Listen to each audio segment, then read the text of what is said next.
All right, shalom, shalom. We are on a brand new project today, and yeah, I'm getting on here started on this a little late. It's almost 1 p.m. Nevertheless, it's upon my spirit to at least start this project today. As you, some of you that are subscribed or whatnot, you see I released a melody a few minutes ago. We are gonna play that, all right, in just a minute. I also uploaded it to my Facebook, all right. So anyway, this next project is entitled "You May Want to Check Your Self Righteousness." All right. So, what's upon my spirit is to literally break down to those who are seeking what is self righteousness. Okay, because I think many people are deceived on what self righteousness is. Okay, and this is due to the religions. All right, because religions have misdirected people. And it's the religions that's caused people to be self righteous. It's the religions, it's the dogmatic belief systems, it's the precepts of men, it's core belief systems which is causing people to be self righteous. All right? And it causes them to come against the true righteous. Those of us that are instructed to give you the clarity and the understanding. And the reason why we have been instructed to give you the clarity and understanding is because we were able to receive the reproof by way of the Spirit and be obedient, okay, and apply His living word to our life, okay? Not the precepts of men, not what men say, okay? Not the deceptions that's all throughout the different scriptures, all right? I had a question on one of my videos, um, and it was a good question, and I didn't have a problem answering it. Okay, I welcome all questions. Okay, so if you feel like you have a question, please ask it. Ask it in the comment section, like this one brother did. Okay, or sister. I don't know by the name. I think it's a brother, but I'm not for sure. But let's go over that right quick. Well, I didn't plan this. Okay, so let me just go ahead and take it off the welcome screen. All right. Rebel against this satanic beast system, people. All right, it's time. Okay. So let's go ahead and go over here. All right. What is going on here? Oh, okay. I need to close that out. One second.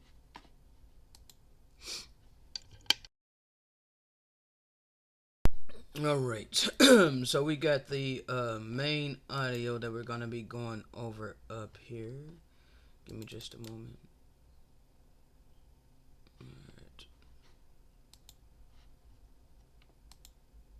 I always knew something was wrong. All right.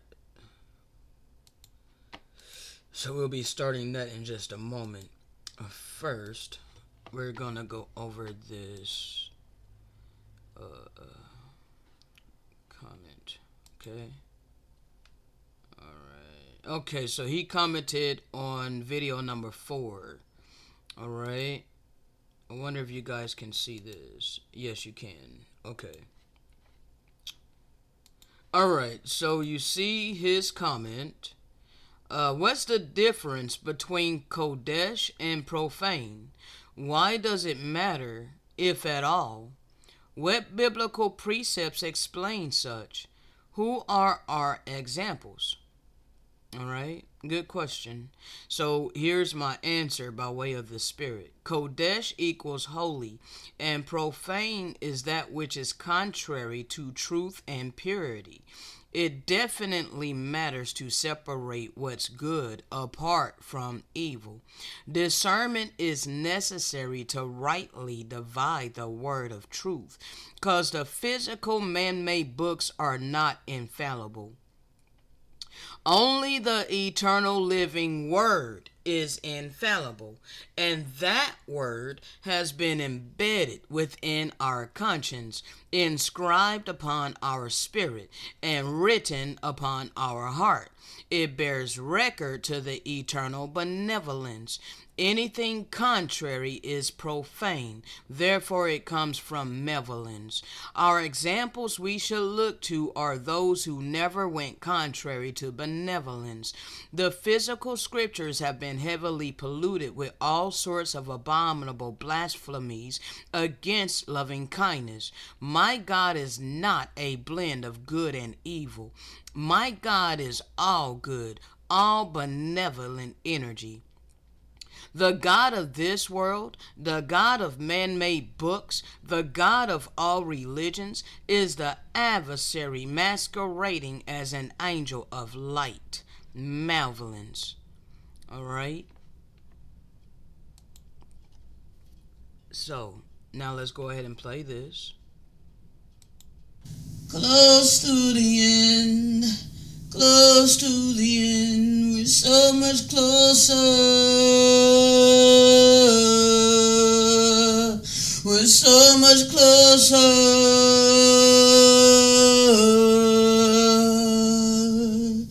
Close to the end, yeah, we're close to the end. Close to the end, yeah, we're close to the end. We're so much closer. We're so much closer. Yeah, we're close to the end. Close to the end. Oh, yeah, we're close to the end. We're so much closer.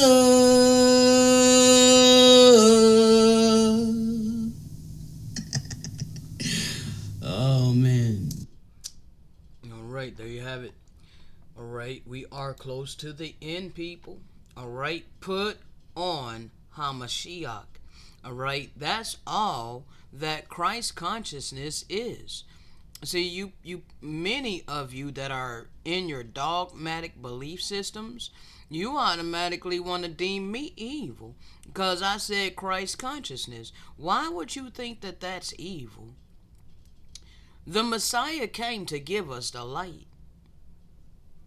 He didn't come die for our sin. Okay, that's where you're in error. All right, many of you are led astray because you are depending upon his death.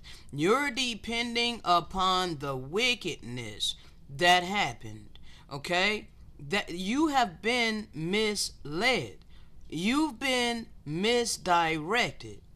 Okay, he came here to give life abundantly, not death. He didn't come to bring death and give you his bloodshed to cover your sin. Okay, that is blasphemy. All right, he came to teach the higher law, the eternal law. He came to demonstrate divine love. And he said, my sheep hear my voice and they follow. Okay? So if he said, my sheep hear my voice and they follow, then his sheep will hear his voice and we will follow. That means that we will accept the truth and the light that he came to bring. And we will be demonstrating it with our life. We would not be going contrary to benevolence in all our deeds. Okay? Therefore, we keep in mind the eternal law that Hamashiach or Christ came to bring and give. Okay? That's all that Christ consciousness is. Keeping that eternal law in mind and not going contrary to it. All right? A pure conscience, people. A pure conscience. That's what Christ consciousness means. It doesn't mean anything evil. See, in these days, people have been calling good evil and evil good. How is depending upon a blood sacrifice good? How is that righteous, people? How is it righteous to depend upon the murder of an innocent man and his blood being spilled? You seriously trying to turn that into something good, like that covers your sin, or his stripes heals you? Like, bro, that's blasphemy. Do you not understand? Oh my God, people. It's blasphemy, okay? You're gonna have to unlearn the precepts of men so that you can relearn by way of the Spirit, okay? Love does no wrong to its neighbor. Therefore, love is the fulfillment of the law.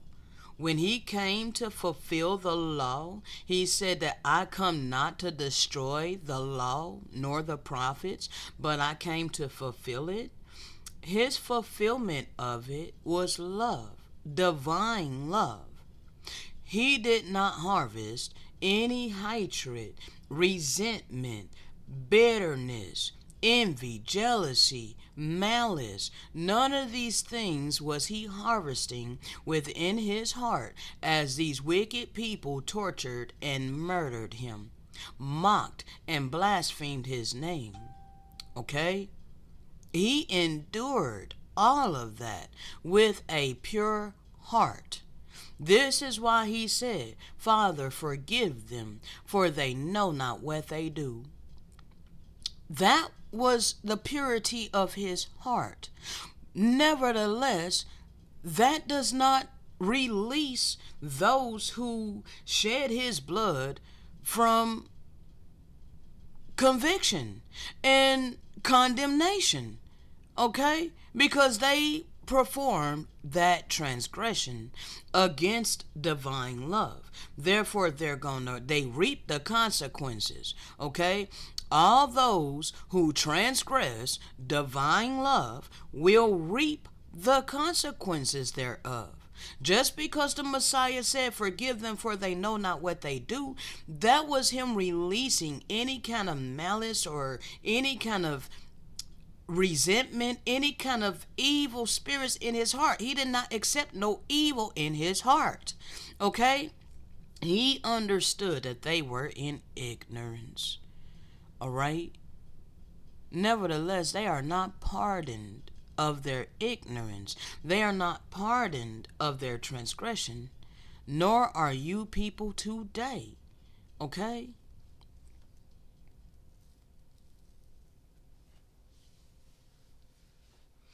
And do this. Understand the occasion. The hour has come for you to wake up from your slumber. For our salvation is nearer now than we first initially thought. The night is nearly over. The day has drawn near. So let us lay aside the deeds of darkness and put on the armor of light. This is what you want to do, people. You want to begin to put on the armor of light. How do you put on the armor of light? You diminish your ego so that you can receive the light of truth. You cannot accept the reproof that comes via the Spirit of truth when you are holding on to all your dogmatic belief systems that you've been taught to believe your whole entire life. And you refuse to diminish your ego Nobody can do that but you. Okay? Nobody can do that but you.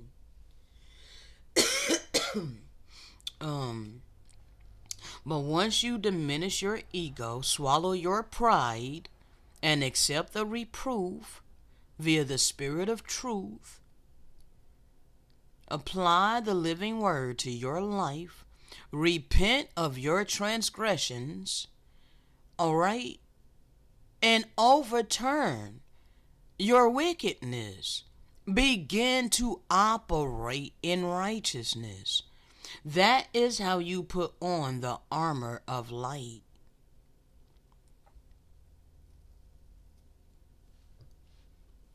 We are not to sleep as the others do, but we are to remain awake and vigilant. Okay, like I think. Hold on, let me make sure I'm saying the right word. Vigilant. Vigilant. No, vigilant. Here's the definition of diligent: having or showing. Okay, this. Keeping careful watch for possible danger or difficulties. Vigilant. Vigilant. Okay? That's what that means. Vigilant. All right? Remain awake and vigilant. Vigilant. Vigilant. All right? Remain awake and vigilant. Okay? Being aware. All right? Keeping watch for possible danger or difficulties. Okay? Watchful, on the lookout, observant, sharp-eyed, keen-eyed. Okay? Paying attention, alert. All right? Not sleeping, giving yourselves in marriage and just partying and going about your lives like we're not in a paradigm shift. Okay? Like, bro, my goodness, people, many of you are being negligent, all right? And you're inattentive. You're not paying attention to the signs of the time.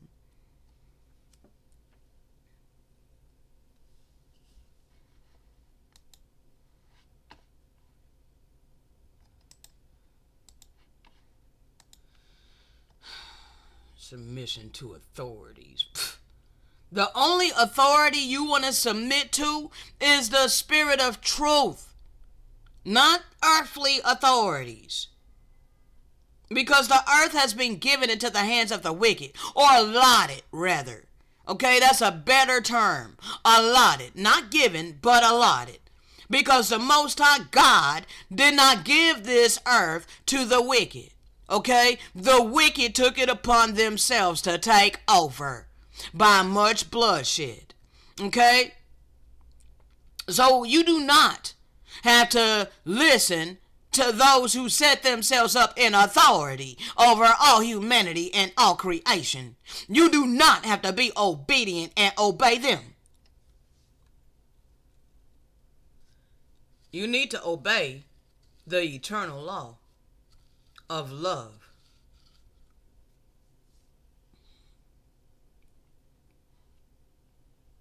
Be indebted to no one. This wicked ass government has made us all debt slaves. All right? Made our lives a commodity. Okay? You need to realize that this is what happened.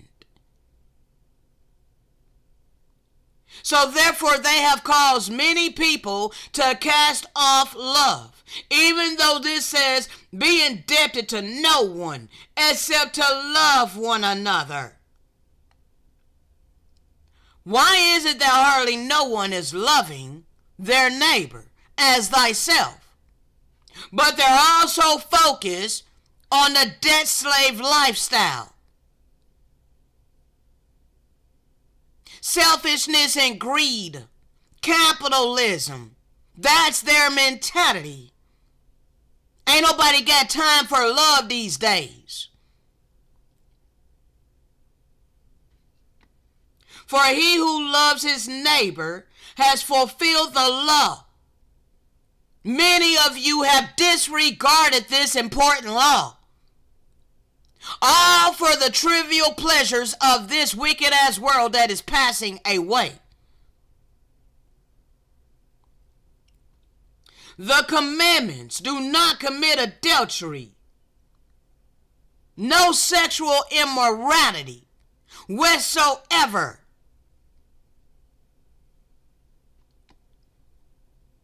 Many of these wicked ass people, these self-righteous people, because we dealing with self-righteousness, all right? Many of them are engaged in all kinds of sexual immorality, but they only want to focus on homosexuality. They may not even be engaging in sexual immorality, but because they identify as homosexual and or transgendered, automatically they want to deem them wicked. Yet they are engaging in adultery, sodomy. You know, just because you are with the opposite sex does not mean that sodomy goes out the window. You still committing sodomy if you're having anal sex with your woman. Okay, if you're a male having sex with a female in the anal, that is sodomy. Okay, that's sodomy. So you have no right to put your mouth on someone who identifies as homosexual. They may not even be engaging in sodomy. Those of you who are into oral sex, okay, there's many of these brews in the Hebrew community. I'm sorry if this is stepping on your toes, okay? But time's up for these charlatans. So time's up for self-righteousness. Or we gonna get it all the way in. You want to single out homosexuals. You want to single out transgenders. But you're sitting here wanting someone to... Man, I'm not even going to say it. All right? You know, okay? To put your penis in someone's mouth is sodomy. That is sodomy of the mouth. So understand that scripture where it talks about make sure you remove the boulder out of your eye before you try to take a splinter out of your brother's eye.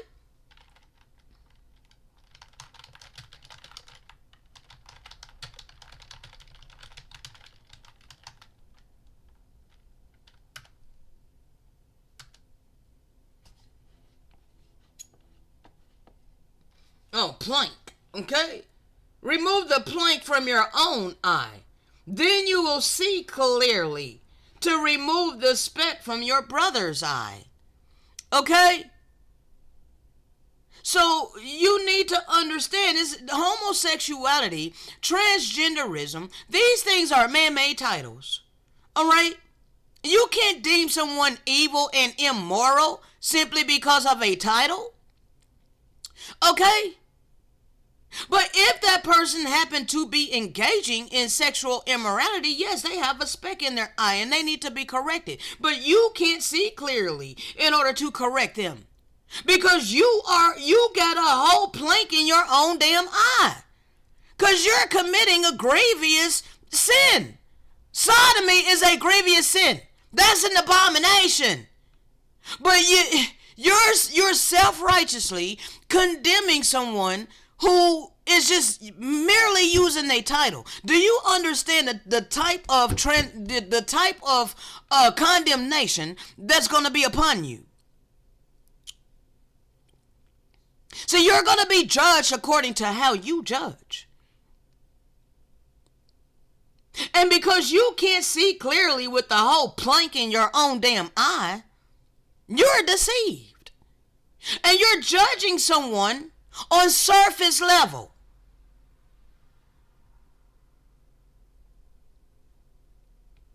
You are not qualified to remove the speck from your brother's eye.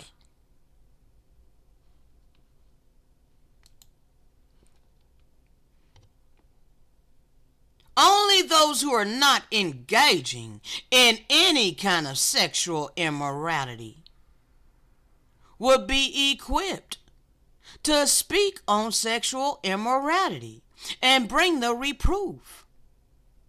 You're still engaging in sexual immorality. Just because you're heterosexual don't negate your sexual immorality.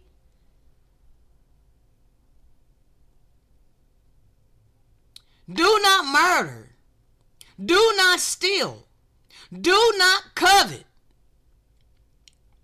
These things are glorified upon this earth.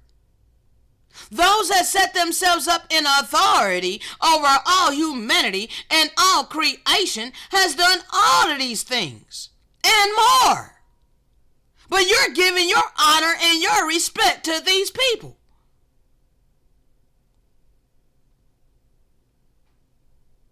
And any other commandments are summed up in this one decree. Love your neighbor as thyself. How come you are not doing this law?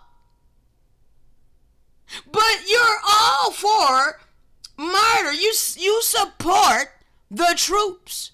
You support the military who is paid to shed the blood of others. And you think it's to defend your land. You are deceived on many different levels.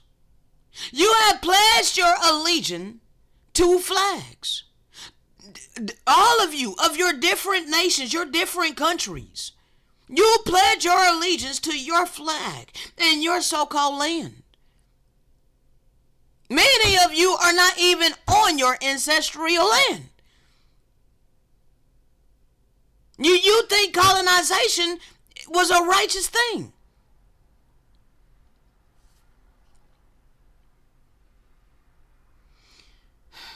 Love does no wrong to its neighbor. Therefore, love is the fulfillment of the law. And do this, understand the occasion, people. The hour has come for you to wake up from your slumber, for our salvation is nearer now than we first realized. The night is nearly over. The day has drawn near. So let us lay aside the deeds of darkness and put on the armor of light. Let us behave decently as in the daytime, not in carousing. Let's find out what this word is. And drunkenness, partying. Carousing. The activity of drinking alcohol and enjoying oneself with others in a noisy, lively way. See, you look at me like, what's wrong with you? How come, why you so pessimistic? 'Cause I'm living in hell. I'm living in the hateful world of the dead. Okay? You know, I'm not happy in this world.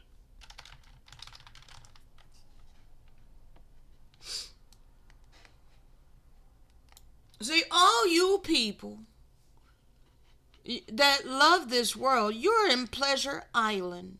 And you're just having a happy old time. But you're ignoring all the pain and the suffering, the misery, the agony, the turmoil. You're ignoring all of that for your selfish pleasures, your carnal desires, superficiality. That's what this is. Carousing. But do you remember what was happening in Pinocchio? There in Pleasure Island? They were turning all them people who were having so much fun into donkeys, into asses. Were they not?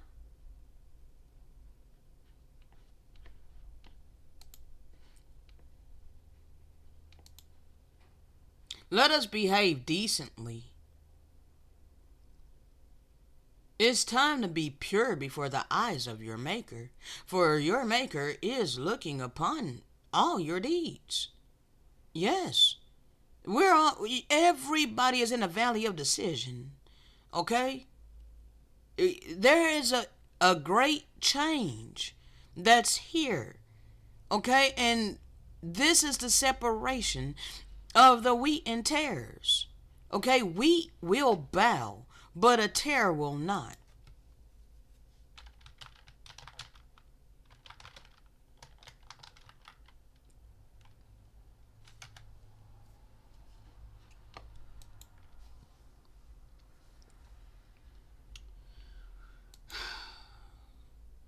Wheat and tares, the wheat will bow, but the tares will stand straight up. They will not bow to the eternal living word of the Most High. All right? The wheat bows over. It submits to the will of the living God. But a tare will not submit to the will of the living God. All right? So they are the portion of the wicked. And unfortunately, that's the majority of people upon the earth these days. They are tares. Okay? But we are in the time of harvest. We're in harvest time, people. All right? So if you are wheat, that means you will bow to this truth. But if you are a tare, you will set yourself as an adversary against his people, whom he instructed to give you the clarity and the understanding. You will continue to ignore us. Okay? Look, this is wheat. It is submissive. It bows to the eternal living word of the Most High. Okay? I am not giving you my word. Okay? This is not my word. So you want to be decent. You want to behave decently. You want to be moral. All right? You want to keep the fruits of the Spirit. Obtain and then keep the fruits of the Spirit. All right? You want to operate in divine love, compassion, kindness, mercy, empathy. Okay? These fruits of the Spirit, even generosity. People, you must overturn selfishness and greed. Therefore, you're going to want to operate out of generosity. That which you have an abundance of, you're going to want to help his people that is in need. Behave decently, people. Go back to the moral standards of the eternal law.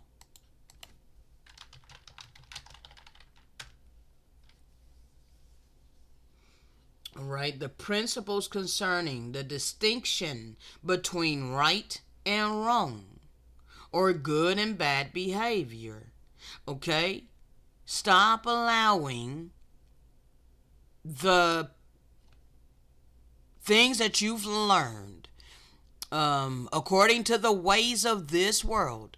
Stop allowing that to determine what's right and wrong. Okay? Because they have distorted everything.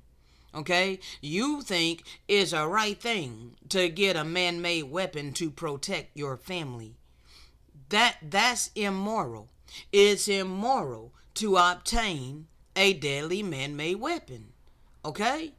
You're only thinking that way because of the world that you're living in. All right? You're not thinking of a higher power that will protect and shield those of his portion. Okay? And if it's your time to go, it's your time to go. Stop trying to force things. Okay?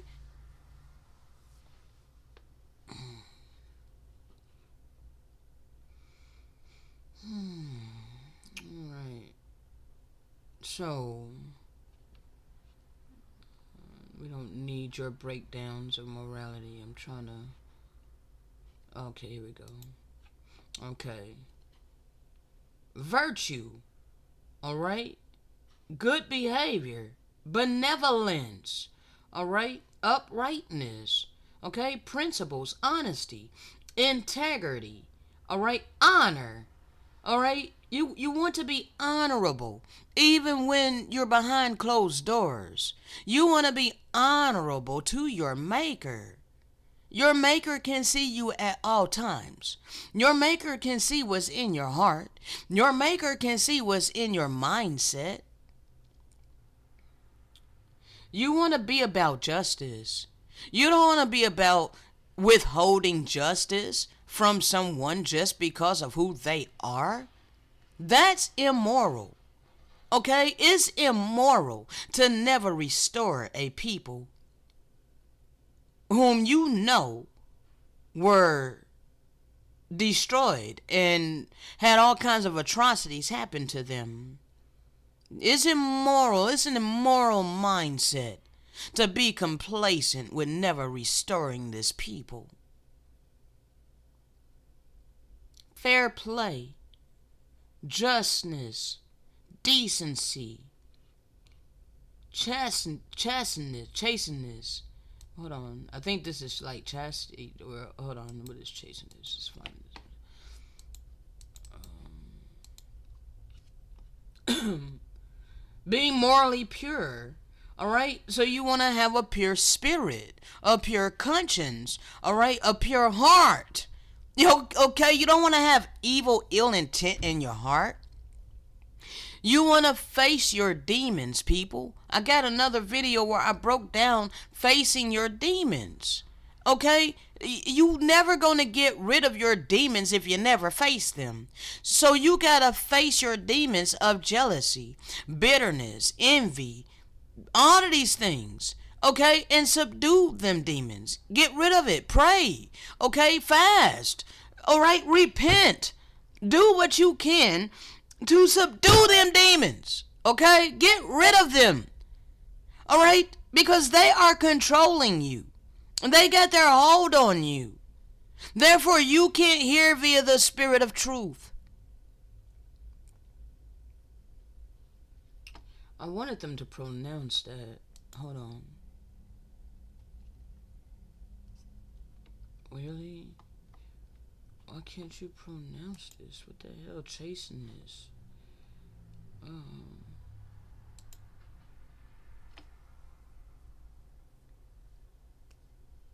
Thank you. Chasteness. Chasteness. Okay. Chasteness. Alright. So they don't give the definition really, but okay. Restraint, simpleness, simplicity, plainness. Alright. Unpretentious. Alright. Chasteness. Alright. Morally pure. Alright. Being unpretentious. Alright.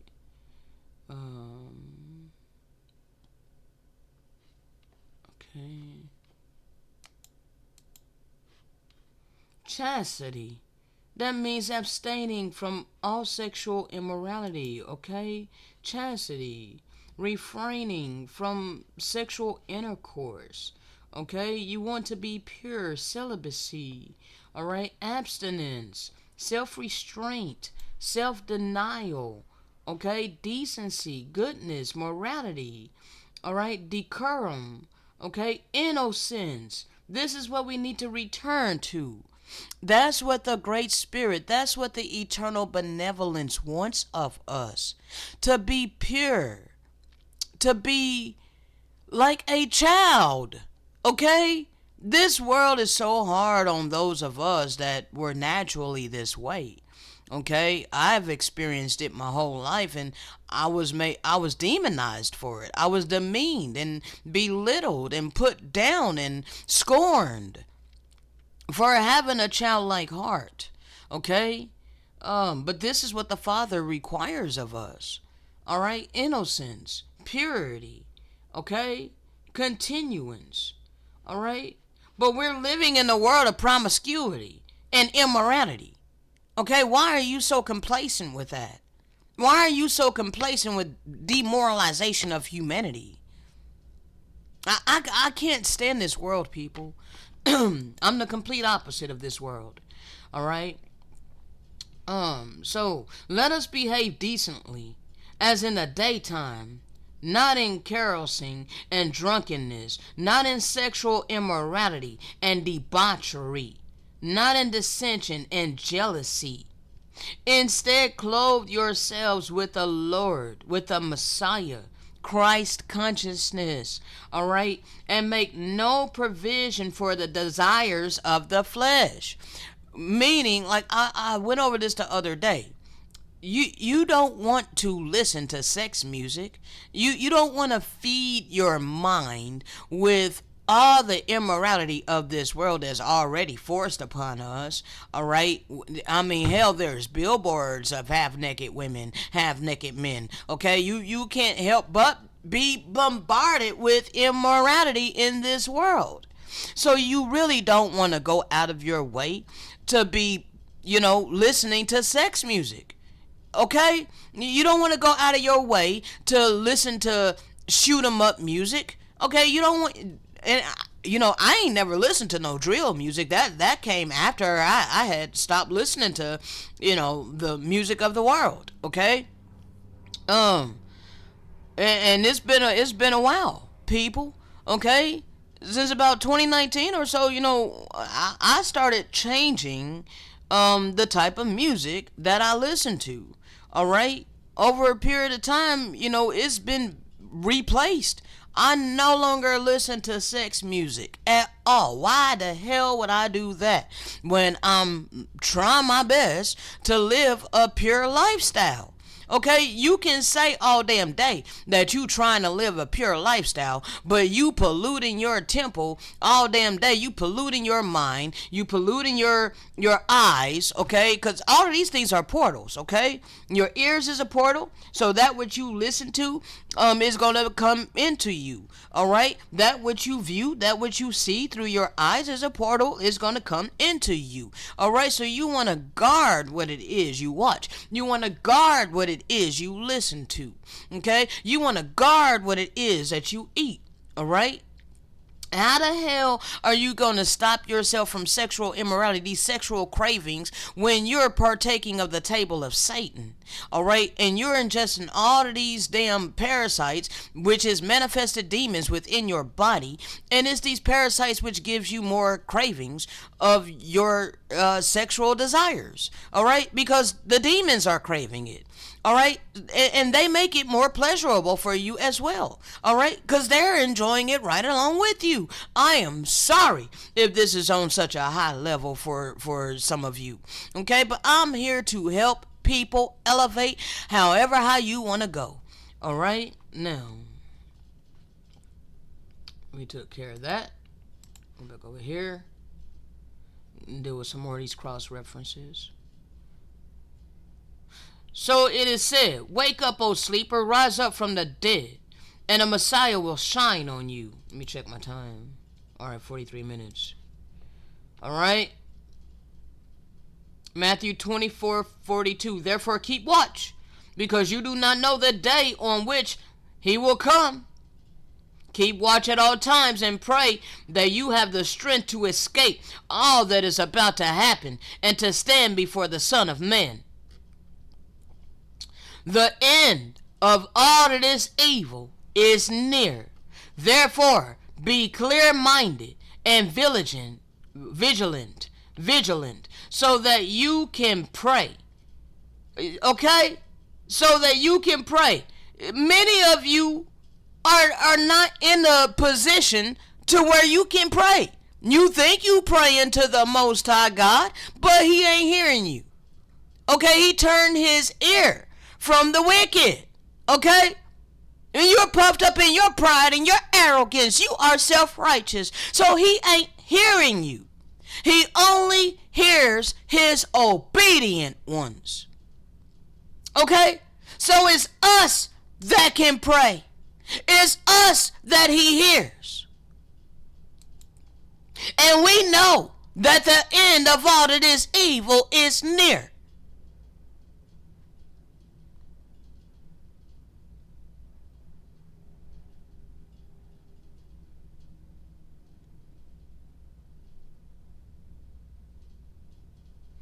There's many antichrists that's come, people. That's why the whole damn world is deceived. Behold, I am coming soon, and my reward is with me, to give to each one according to what he has done. Okay? You're gonna reap what you sow. You are in the valley of decision. If you come across this video, if you come across this channel, I suggest you take heed, because your grace period has come to a completion. All right? He has his people here giving you the fullness of his gospel. That's the time we're in. The fullness of his gospel is divine love. Okay? And breaking down all of the freaking precepts of men. Destroying that. Okay? Destroying dogmatic belief systems. Okay? Tearing it down so that people can see clearly. Giving you the clarity and the understanding of the true doctrine, the true gospel. It is divine love, people. And you are going to reap according to how you have lived your life.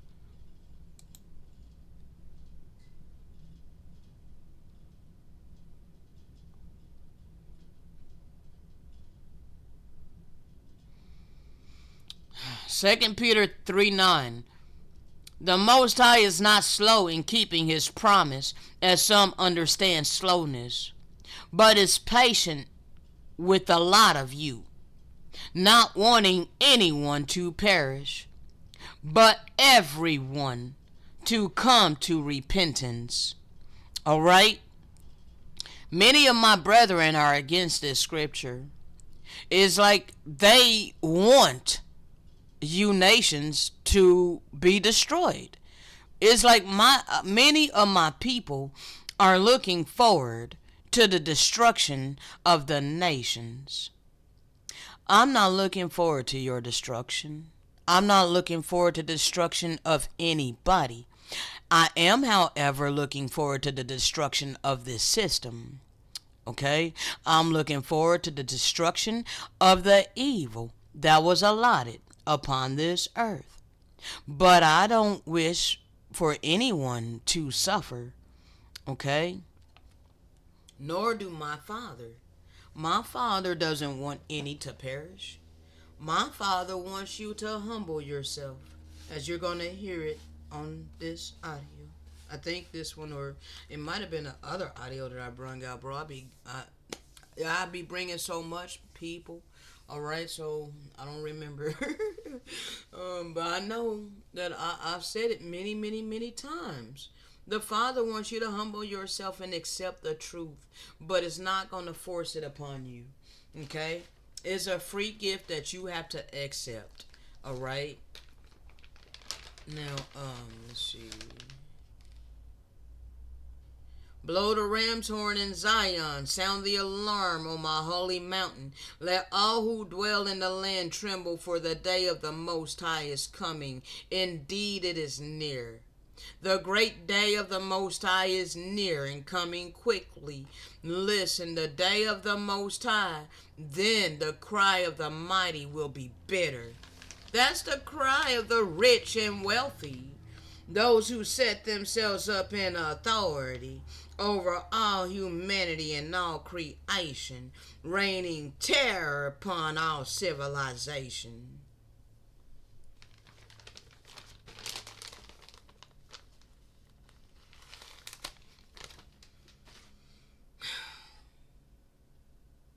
At that time, Michael, the great prince who stands watch over you people, will rise up. There will be a time of distress, the likes of that which not have occurred from the beginning of nations until that time. But at that time, your people, everyone whose name is found written in the book, will be delivered. That book is your life. The book of life is your life. It's your deeds. Only those who are of benevolence will be delivered by benevolence. But those of you who are malevolent, because your actions, your deeds, your mentality, your heart condition is all geared towards malevolence and against benevolence, why the hell would the benevolent energy save you? No, gonna allow you to go into your portion. All right? You're the portion of the wicked, for that's what you have been sowing.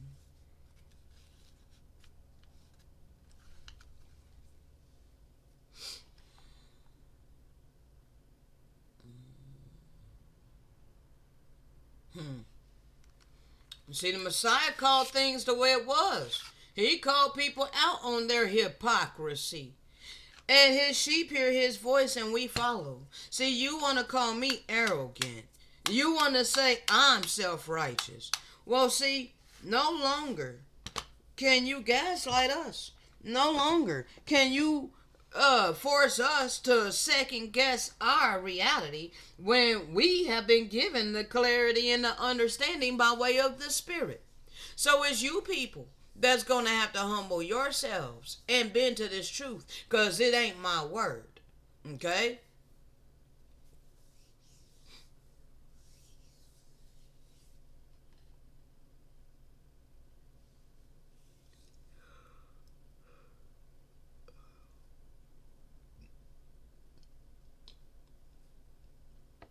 When you see these things begin to come to pass, then look up and lift up your heads, for your redemption draweth nigh.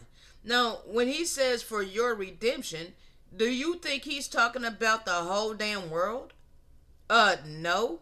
What the hell does the whole world need redemption from? The whole damn world has not been going through tribulation. Okay? No, it's only been a certain people that's been going through this great tribulation, okay? Tribulation, okay? And Jacob's trouble. Well, who is Jacob? Jacob, his name was changed to Israel. He had 12 sons. The Israelites, the children of light. It was biblical prophecy that we will lose our heritage. We will lose our language. We will lose our heritage. We wouldn't know where our lands were. We wouldn't know who our people were. We wouldn't know who our tribe was. This was all biblical prophecy that was fulfilled against us. A whole bunch of nations have been given our heritage. We had such a huge blessing that it literally had to be divided up amongst the different nations. So you got all of these nations with a portion of our blessing that was taken by force. I know this seems preposterous to many people, but it don't matter what the hell you think. It don't matter what the hell you believe. We were given the best land. We were given the lands that were neither hot nor cold, but had all 4 seasons. And all of this time, our God has allotted all nations to come and just enjoy our blessings that was taken from us by brute force. You got to enjoy it, nations, for hundreds of years. It was biblical prophecy spoken against my people. So, it's us that have our redemption coming. It's us that's lifting up our heads, expecting our redemption. And all you nations who want to partake of our blessings righteously, you will humble yourself and unlearn the wisdom of this world and you will relearn via the Spirit of truth. You'll cleave to his people, whom he resurrected by way of the Spirit and instructed to give you the clarity and understanding. It is us who you want to assist.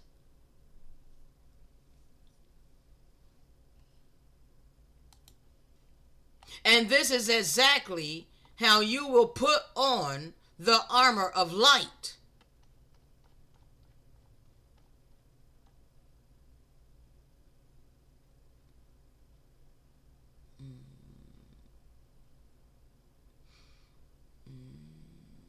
Okay. Now, we're done with that. Okay. Open your eyes, people. Open your eyes. Let's go ahead and start this audio. I always knew something was wrong all my life, bro. I knew I was being lied to. I was being gaslighted. So, brother, I was very accepting of the spirit of truth because it made sense to my life. It began to make sense to my life, so I began to apply the living word to my life. Like, why would I not? It makes sense. You know, what the Christian church has said all my life didn't make no damn sense whatsoever. There was a deception, a false reality, a strong delusion. It was very easy for me to break up out of Christianity. I had left the church. Yes, it was very easy for me to break up out of the deception of Christianity, okay? Because I already had spidey senses. I already knew that something was off with it, okay? And it was forced upon me. All right, now, let's go over this. Open your eyes. Your world is an illusion. From the day you were born, you have been conditioned. Your schools taught you to be quiet, neutral, and numb. Your media desensitized you to the suffering of your fellow human beings, and the system slowly isolated you until it somehow felt normal to feel alone on the earth with 8 billion other people upon it. You worked hard for the future, with your reward always just around the next corner or just up the next step. Everything was for tomorrow, but tomorrow never came, and you realized too late that you had never lived at all. Something was missing, and no matter how much you worked, partied, or paid, you could not disguise it. You accepted it as natural for one to be wealthy whilst another poor. Or the absurd notion that we must pay back the debt of our own existence. We traded community, culture for corporate comfort and our most precious resource, our time, as a commodity. We need to move beyond revolution and into the next stage of human evolution, a time marked by unparalleled compassion and peaceful coexistence, the shape of which we cannot foresee as it must be created together. We will take no power back as we shall empower ourselves, and we shall say, we are the people, we are awake now, we reclaim our destiny. But you people need to understand there will never be any peace when there's no justice for us.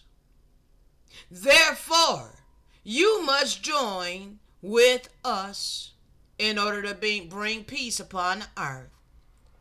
For it is us that has never received justice.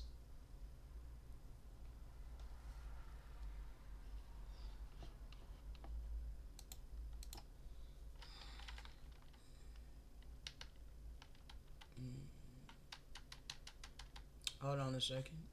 There was something upon my spirit. I gotta get it. It's us that never received justice. Yes, that's what it was.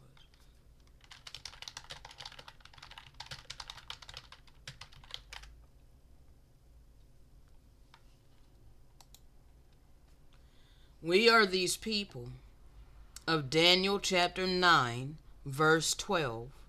He has confirmed his words, which he spake against us, against our judges that judged us, by allowing upon us a great evil.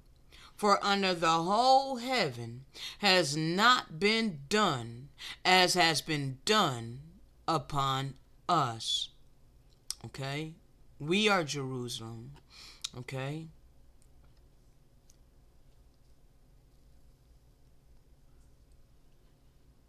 To the Lord our God belongs mercies and forgiveness, though we have rebelled against him.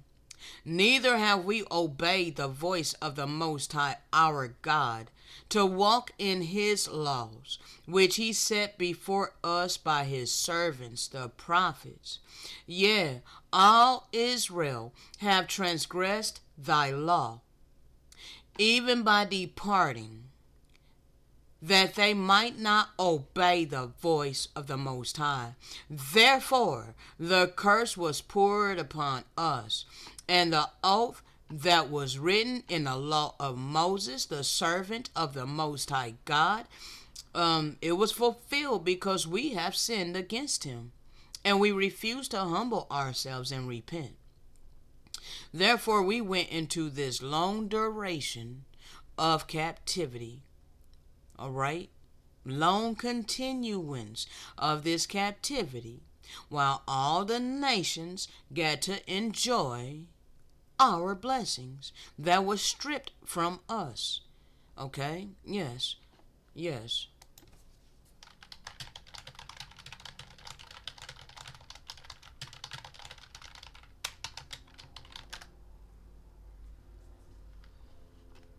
Romans 11:11.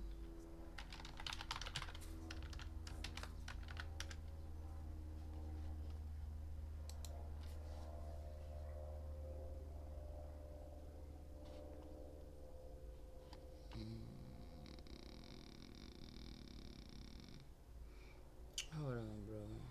Hold on. Go back. To follow them be the riches of the world.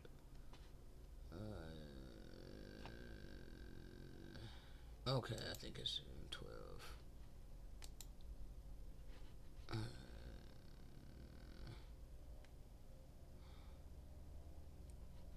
Irritating me, bro.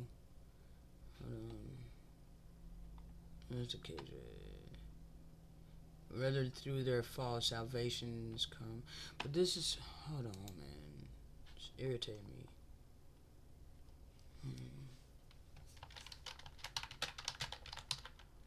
God dang it, bro. You're irritating me.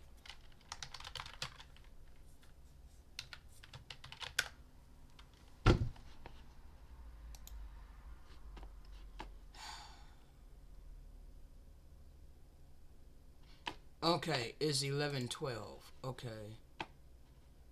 Alright, 11:12. And they changed it around here. Alright, so hold on. Let me bring it up. Romans 11:12.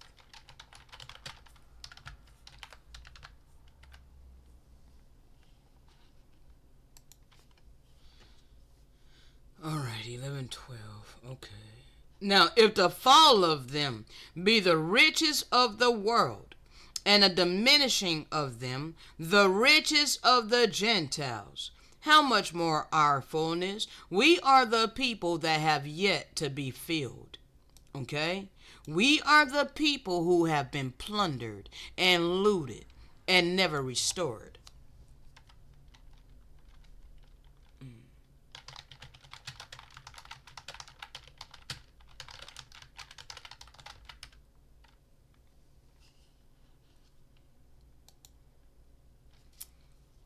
Right? And it was while we were deaf and blind, but we're no longer blind. We have the clarity and the understanding now.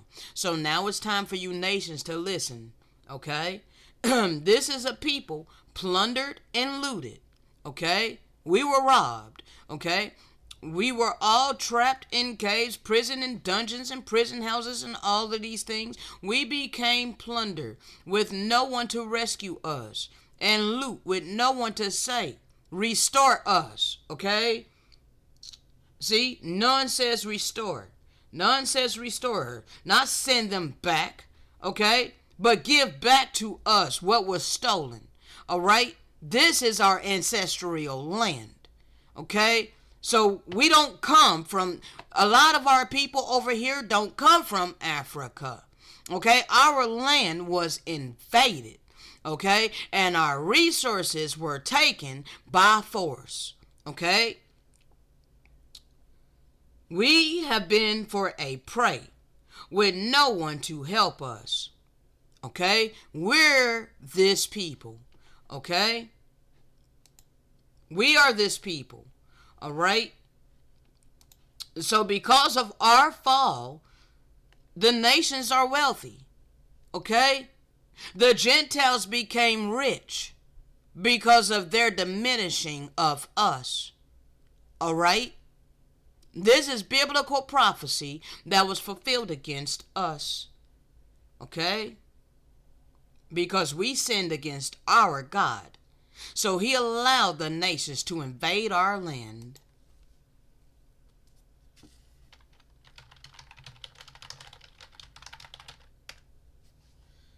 Now, the way that they translated this is inaccurate, because he did not bring these wicked nations. He allowed. Wherefore I will allow the worst of the heathen, and they shall possess their houses. I will also allow the pomp of the strong to cease, and their holy places to be defiled. All right? Why? Because the land was full of bloody crimes, and the city was full of violence. Our people were stiff-necked. We were hardened of heart. We refused to listen to any of his prophets. So the only thing that great benevolence could do was allow us to go into the hands of our enemies. So this way we can learn our lesson. Okay? Now, the remnant within the remnant is desperately longing for a righteous world. Okay, therefore, we got our act right. Okay, therefore, we're no longer participating in wickedness. Okay, we have reformed our ways to his ways. Therefore, it's time for our redemption. And with our redemption comes the destruction of the nations. All those who will refuse to cleave unto us. We're the ones who he rose up to give you the clarity and understanding. So if you cast off us, you're not going to have any kind of clarity nor understanding. Therefore, you're going to be lost. Okay? Destruction cometh, and they shall seek peace, and there shall be none. Mischief shall come upon mischief, and rumor shall be upon rumor. Then they'll seek a vision of the prophet, but the law will perish from the priests, and counsel from the ancients, because they went into captivity. So the king shall mourn. We no longer have any kings or queens or princes over here. We've been stripped of our heritage. So we have been in mourning. The prince has been clothed with desolation, and the hands of the people of the land has been troubled. We're impoverished with no help. Our God said, I would allow unto them after their own way, and according to their deserts will I judge them. And they shall know that I am the Most High, their God. Well, I definitely know my God. And I know why my God allowed all of this hell upon this earth. But I got my act right with my God. So now, time's up, nations.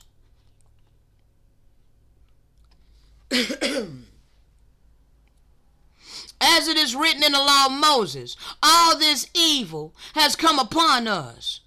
Yet we made not our prayer before the Most High our God, that we might turn from our iniquities and understand thy truth, his truth, not the precepts of men, not blindly believing written words in the pages of a physical book, but his truth, the eternal truth. Therefore has the Most High watched upon the evil and brought it upon us. For the Most High our God is righteous in all his works which he doeth. For we obeyed not his voice. And now, O Lord our God, that has allowed thy people forth out of the land of Egypt with a mighty hand, and has gotten thee renown, as at this day, we have sinned, and we have done wickedly. See, we've confessed our transgressions before the eyes of our Maker. We admit that we did wickedly. Okay? O Lord, according to all thy righteousness, I beseech thee, let thine anger and the fury of that eternal law of us reaping all the evil of our forefathers that they sown against you, let it be turned away from thy city Jerusalem, thy holy mountain, because of our iniquity and the iniquities of our fathers. Jerusalem and thy people have become a reproach to all that are around about us. Now therefore, our God, hear the prayer of thy servant and his supplications, and cause thy face to shine upon thy sanctuary that is desolate for the Most High's sake.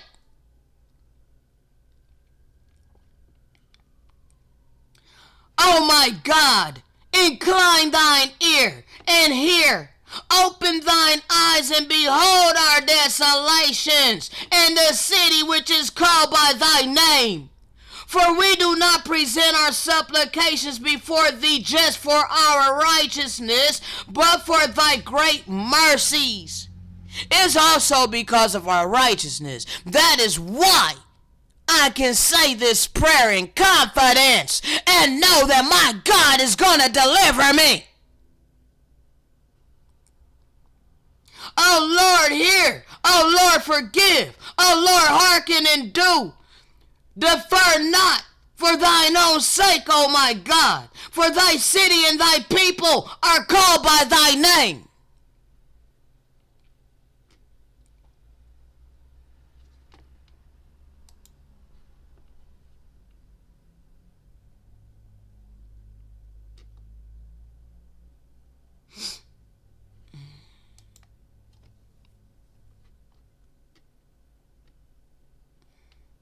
Now, if some of the branches have been broken off, and you Gentiles, you Europeans, and all you other nations, being a wild olive shoot, have been grafted in among the others to share in the nourishment of the olive root, do not boast over the natural branches. If you do, remember this: you do not support the root, but the root supports you. It is you that have to cleave unto us, not the other way around. It is you that need to listen to us, not the other way around. You say, many of you evangelical Christians, the branches were broken off so that I could be grafted in. Well, understand, yes, our God allowed us to be broken off. And he did allow you to be grafted in. At one point in time, the Gentiles were grafted in. So you're correct about that. But we were broken off because our disobedience. And you stand by faith. So don't be arrogant, but tremble. Understand.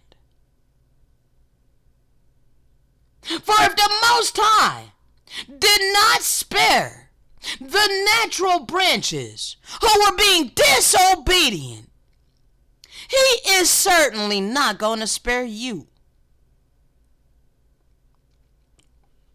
Take notice, therefore, of the kindness and severity of our God. Severity to those who fell, those of us. You seen our condition? You seen the condition of so-called black people? You seen the condition of so-called African Americans? The whole world knows.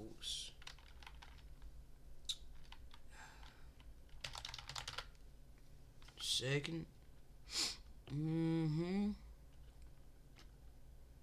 The whole damn world knows of our condition, bro. Y'all gonna stop playing with us. Second. Here. Pull this thing up right quick. Let's see, where the heck is it? Oh, there it is. Alright.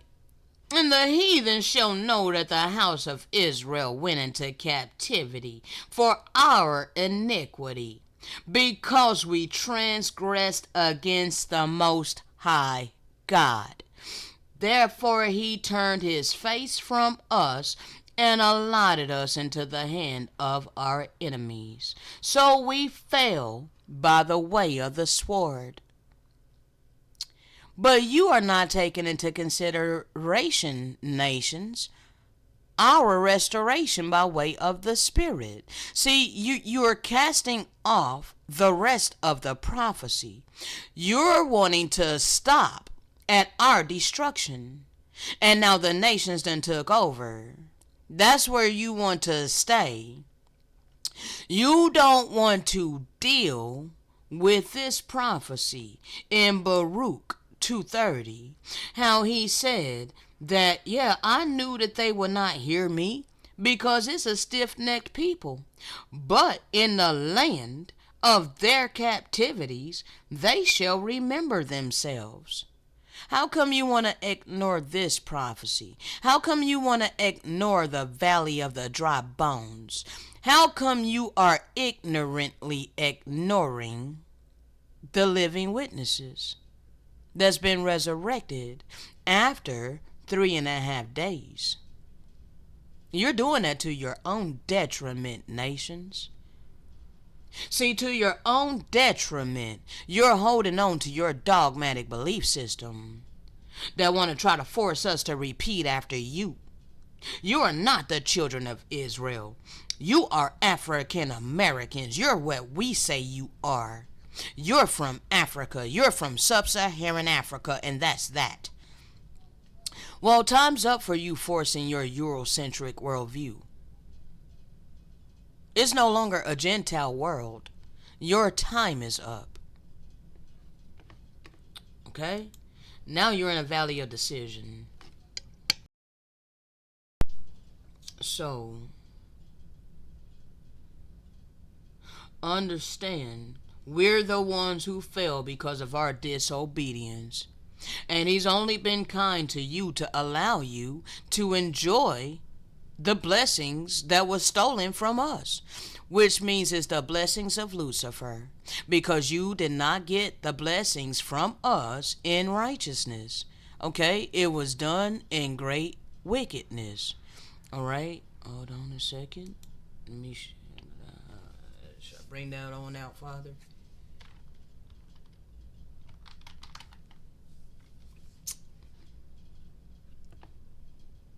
This is going to be from a book entitled White Awake by Daniel Hill. Okay, let's see if we can get the cover of it.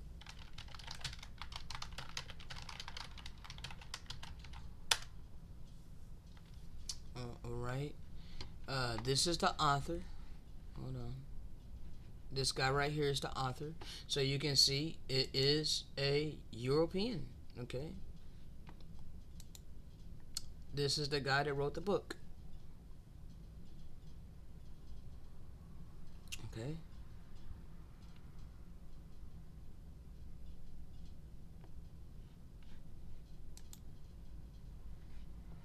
An honest look at what it means to be white.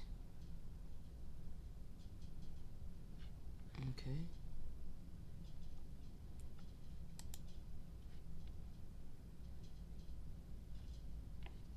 Now, when Europeans first colonized America, let's make this bit bigger. The concept of race as we know it did not yet exist. The white people who settled here over the years weren't yet considered white. They were British, French, German, Welsh, Dutch, Italian, Irish, and so on. And we're not going to go deeper right now because, bro, we can go hella deep and let you know that the original uh, were not even Europeans that or modern Europeans today. All right. However, over a period of time, they became pale. Okay. So and anyway, we're not gonna go that deep because I got records that show this too. All right. But nevertheless, go ahead and claim that you're British, you're French, you're German, you're Welsh, you're Dutch, you're Italian, you're Irish, and so on. Okay. That's what they identified over here in America. Okay? In fact, they represented a wide range of cultural, ethnic, and economic differences, and the idea of viewing them through a single racial lens would have been outlandish. That began to change when slavery became an integral part of the American fabric.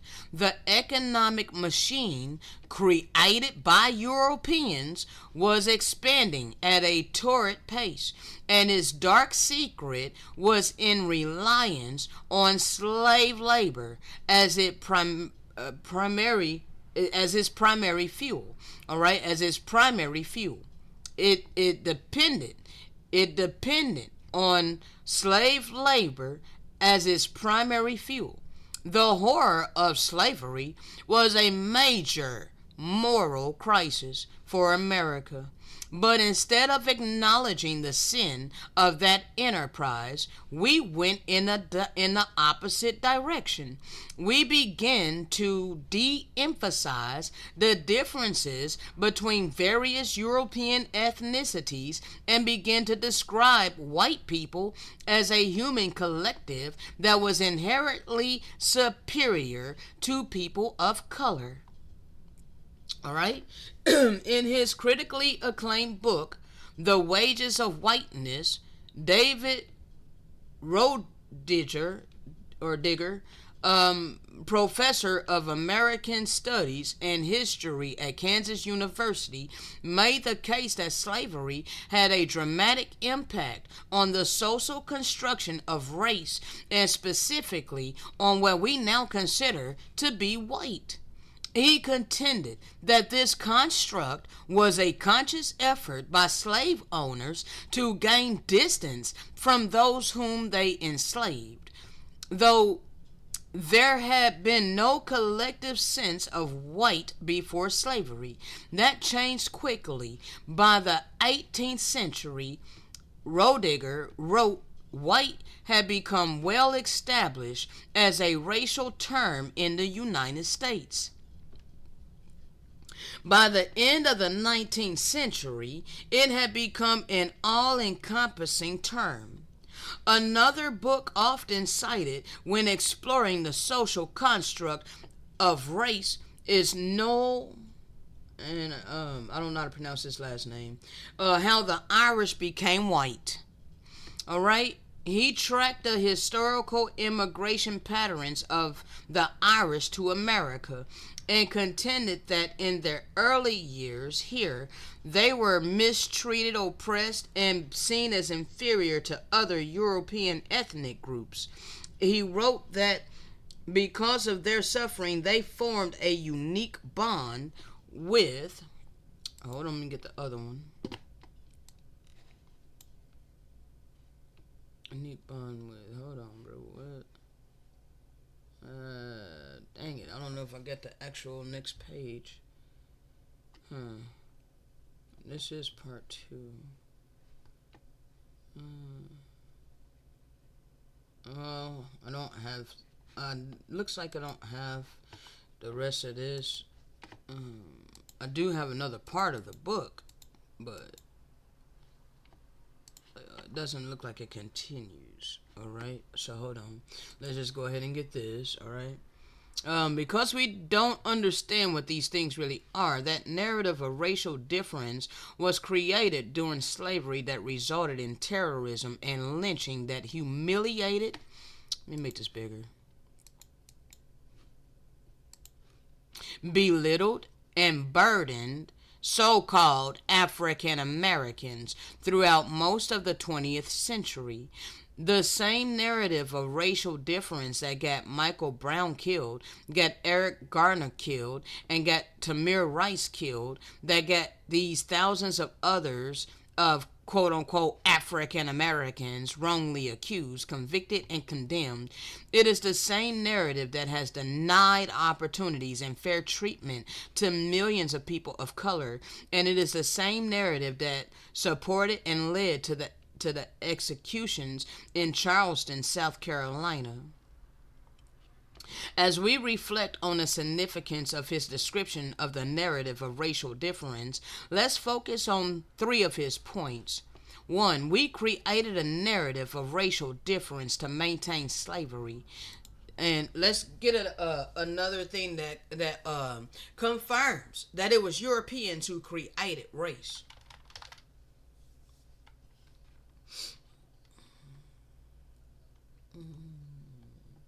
Race was actually created in 1691. Okay? These people, you see what they look like, right? This is a picture of these people. All right? These are European men, all right? Indo-Europeans, all right?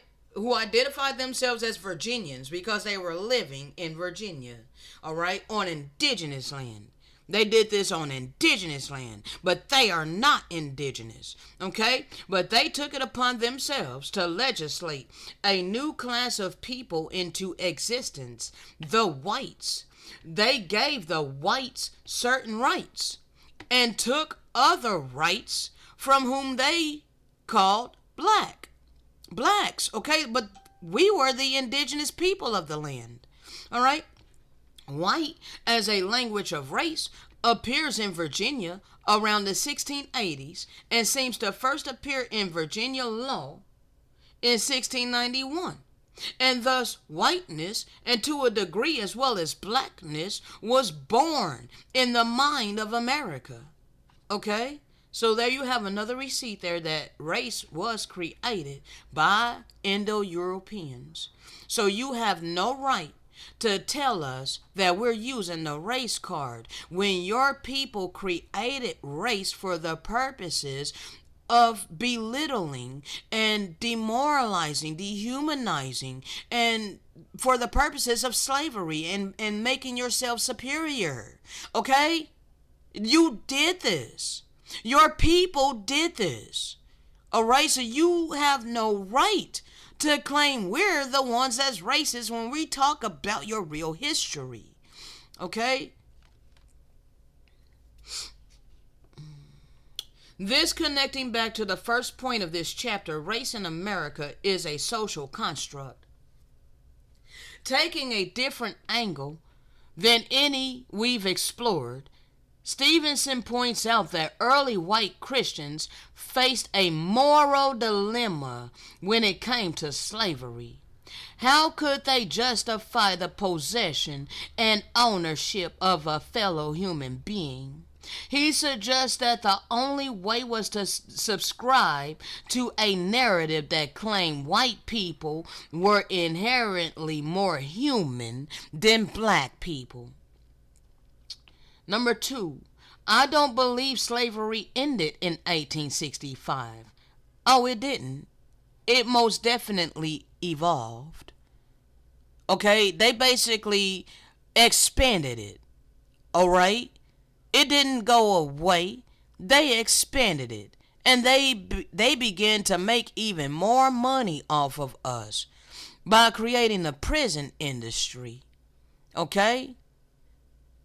And locked our people up for all kinds of unjust things.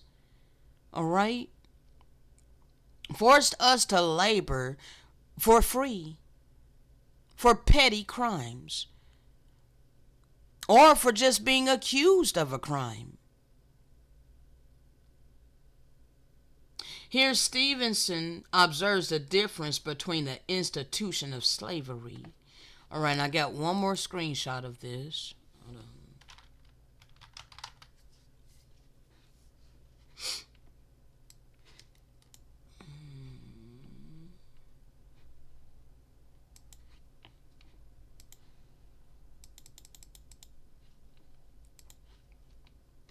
Alright, the institution was technically overturned on December 6, 1865, when the 13th Amendment to the Constitution was ratified.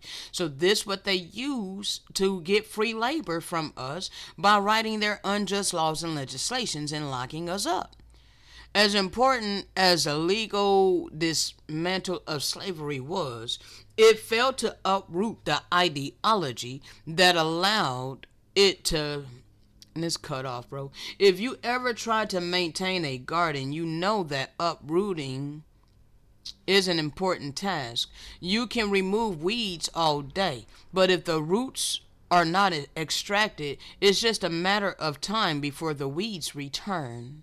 Okay? So, we keep trying to ask for justice. Okay? Back in the freaking 1960s, they were marching in the street peacefully. And they, assassinated our civil rights leaders. Okay? And they still never gave us justice. They just kept giving us lip service. All this time. We are prisoners of war. The Europeans created their economic system on our land.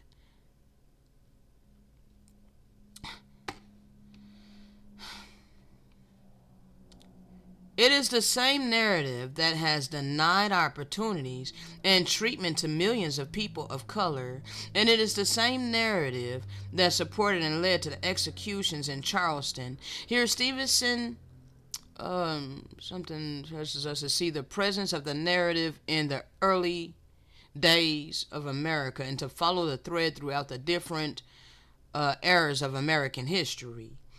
During slave days, the narrative poisoned minds to justify owning other human beings. In the late 1800s, poisoned our minds to participate in lynchings and to watch as people of color, mostly blacks, were executed publicly without a legal trial. The mid-1900s, it poisoned our minds to enact Jim Crow laws and watch as whites-only spaces were built and preserved throughout society. In the later 1900s, it poisoned our minds to criminalize men of color and establish America as a country with the highest incarceration rate on the earth. In the present, the narrative has induced endless tragedies, including the deaths of Michael Brown, Rekia Boyd, Eric Garner, Sandra Bland, Tamir Rice, and many others. This quote from Stevenson is useful on multiple levels. First, the narrative of racial difference integrates the two racial realities covered in this chapter.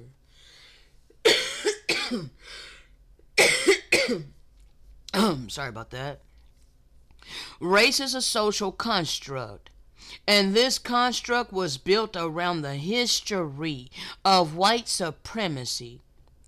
Furthermore, it indicates the way the true ideology of white supremacy was sustained by the narrative of racial difference, and it connects that narrative to modern incarcerations of racism, or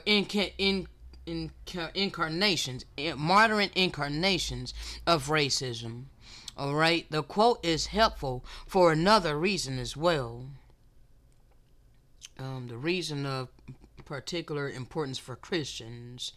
All right, well, you need to understand that Christianity was a part of this. Okay, Christianity is not righteous. All right, we went over the papal bulls in my last thing that we were doing. Okay, so you need to understand that Christianity is, it was spread by way of the sword. All right, they used Christianity, they used our spiritual records against us. Okay, and to reduce us to being perpetual slaves. Okay, enslavement of aboriginal non-Christian people in not only Africa, but also what they consider to be the new world over here in America. Okay? So, they gave themselves to the authority to invade, search out, capture, vanquish, and subdue all those who were they consider enemies of their Christ, okay? But it's the Antichrist, because our Messiah, our big brother, the real Messiah, Yahushua HaMashiach, he was not with him, okay? They were led by the Antichrist, all right? And it was decreed by your Pope, by the Roman Catholic Church, okay? Those who you have been looking to with admiration, all right? They're the ones that instituted all of this hell upon the earth. They're the ones who are possessed, who claim that they possess our lands and our islands and all of these things that were given by the Great Spirit. Okay? And we all had our portion of land upon the earth. Yes, we all had our portion. But these wicked people took it upon themselves to take for themselves all the resources of the earth and reduce the indigenous people to perpetual captivity. All under the guise of Christianity and white supremacy.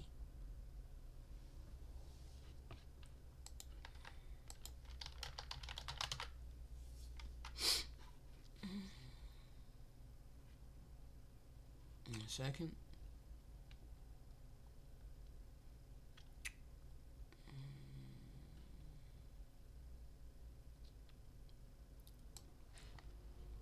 This is going to be from a book entitled The Florentine Codex, Book 1. Alright, so the Christians, they admit that they destroyed us because of our sins. Alright. They volunteered. Christopher Columbus volunteered to be the tool to destroy us because of our iniquity. All right, hold on. Let's see.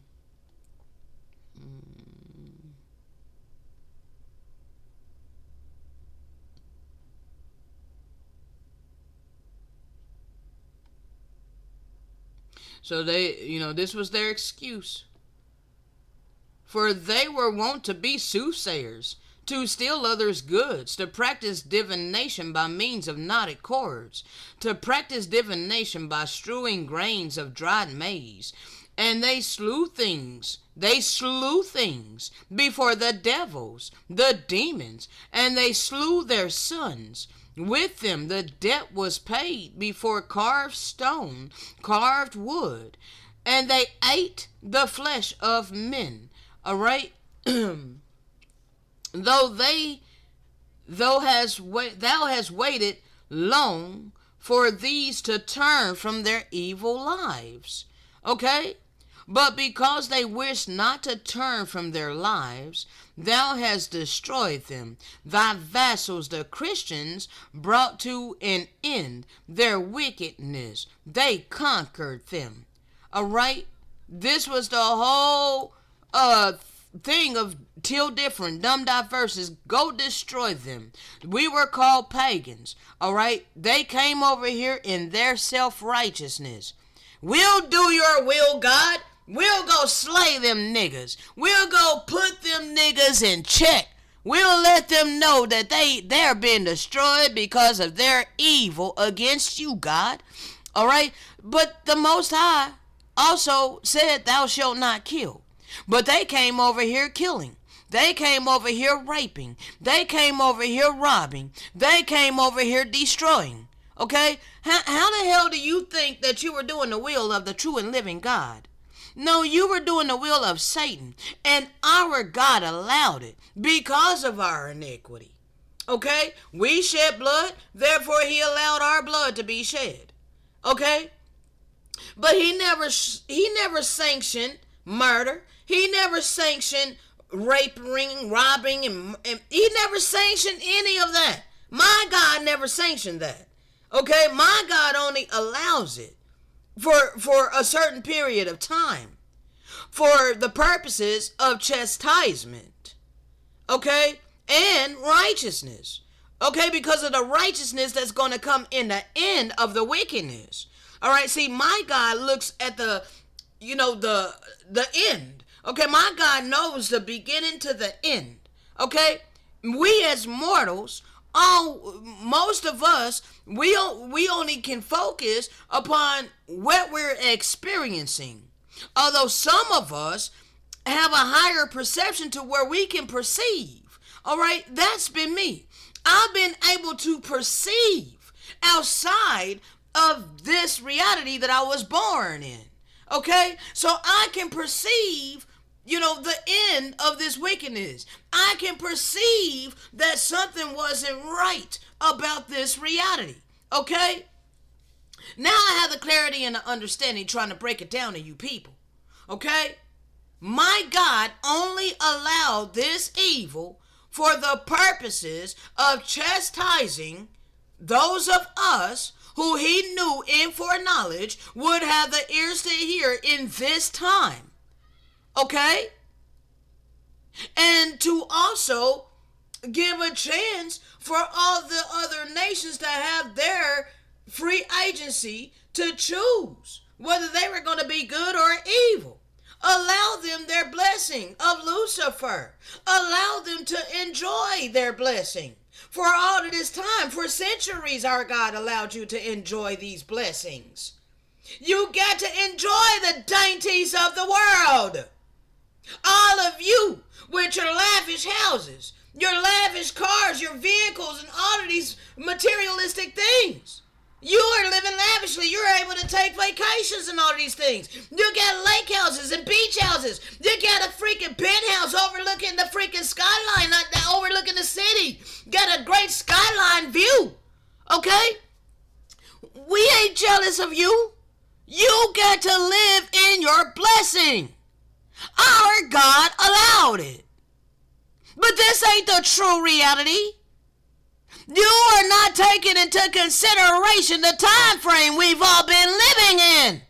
We've been living in the times of the Gentiles. This has never been rectified. So we've been living in a paradigm. We've been living in an upside down, backwards ass reality, where the worst of the heathen been living lavishly.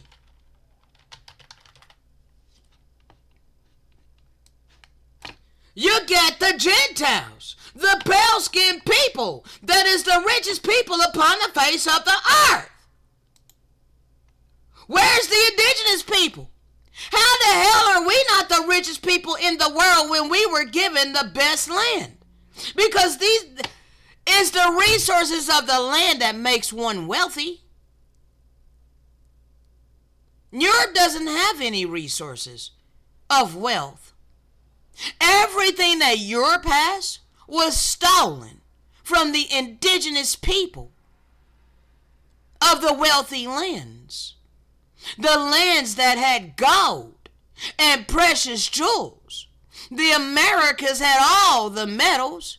Gold, silver, copper, bronze. America had all of that. Has all of that. Naturally. America has all the gems, the precious stones. Europe don't have that. They only have it in their vaults because they stole it from the indigenous people. And now we're living in a world of pale-skinned people ruling, living lavishly. Just go look up how these people are living. They got the blessings of Lucifer. Richest family in every state. They got the blessings of Lucifer. Not one of them is indigenous to this land. It was because of our fall that the nations became rich. It was because of our diminishing that the Gentiles became wealthy. It doesn't matter whether you people want to accept this truth or not. Our Lord, since thou hast done this, will one say something? Will one say, why hast thou so done this? And will one dispute with thee because thou hast done this? Will one avenge himself on thee because of the punishment of the evil of the unrighteous?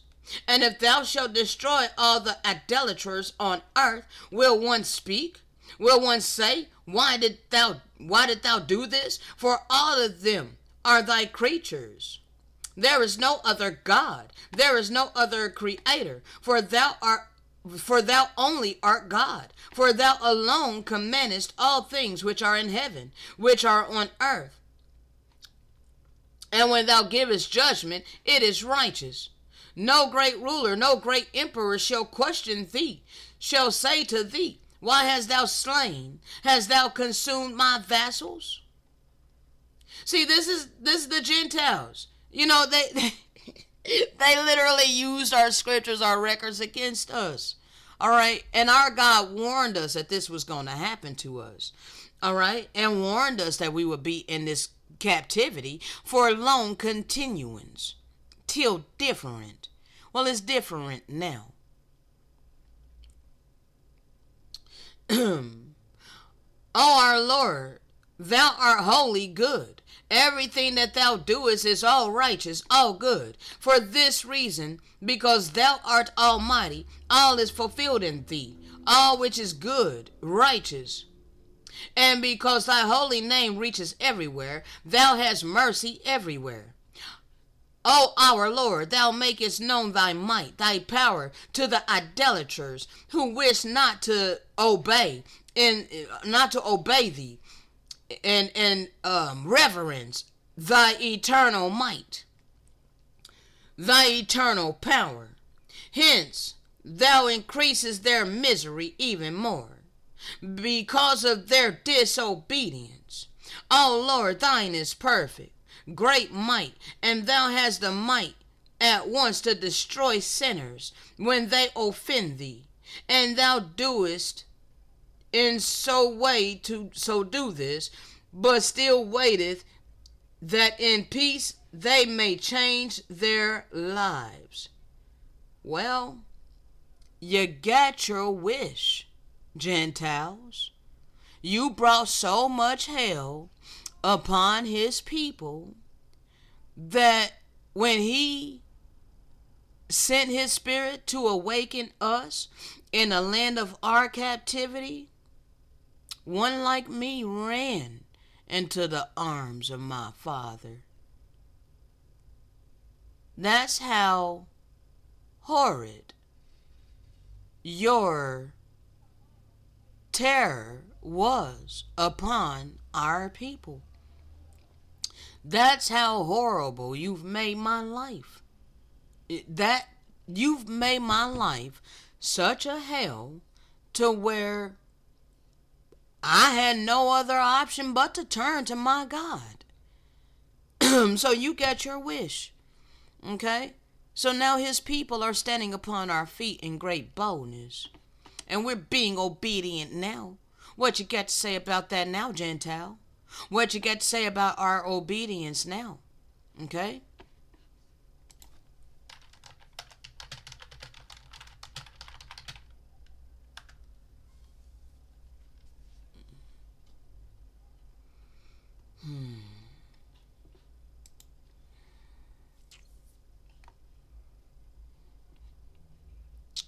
If my people who are called by my name humble themselves and pray and seek my face and turn from their wicked ways, then will I hear from heaven, forgive their sin, and heal their land. His eyes is open, his ears is attentive to the prayers that's being offered in this place. So woe be unto you, nations, all of you who refuse to humble yourselves and accept this truth by way of the Spirit.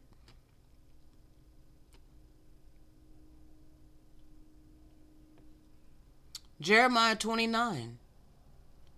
Then you will call upon me and come and pray to me, and I will listen to you. You will seek me and find me when you search for me with all your heart. I will be found by you, declares the Most High our God, and I will restore you from captivity. Our God is going to restore us from this captivity. Our God is going to gather us from all the nations and places to where we have been banished, declares the Most High our God. He will restore us to the place from which we have been in exile, ignored by all humanity. You've been ignoring his hidden ones. But no longer are you going to be able to ignore us.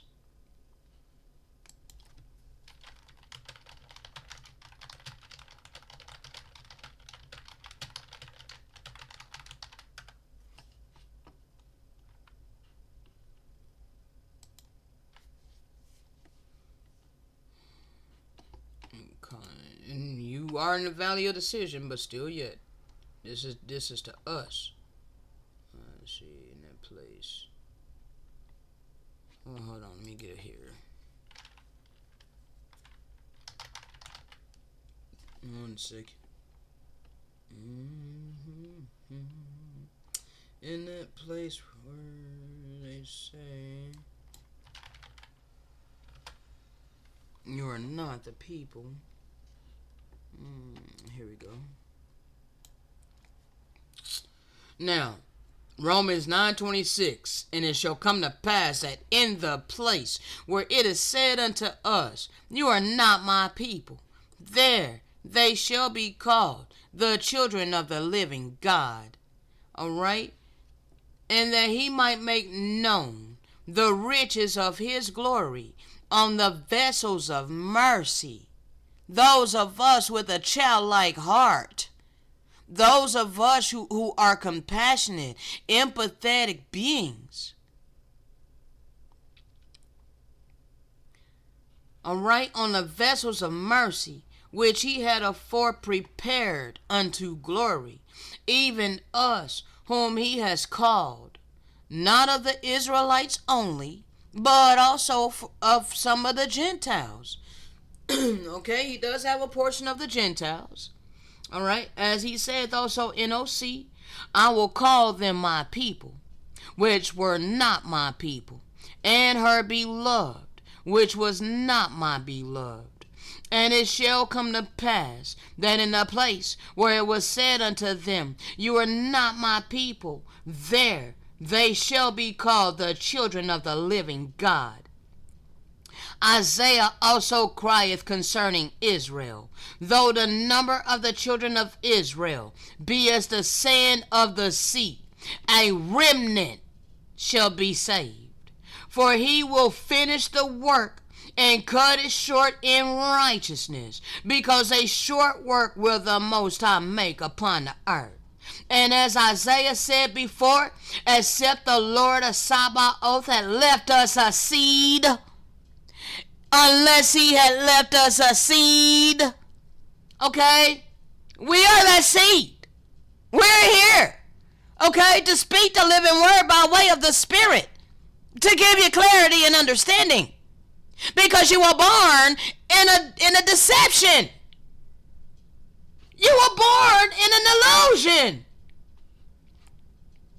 Okay? So we're here to let you know you were born in a deception.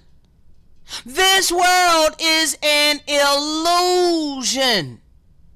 You live in illusion. Yes, you live in illusion. You don't know it, but you live in illusion.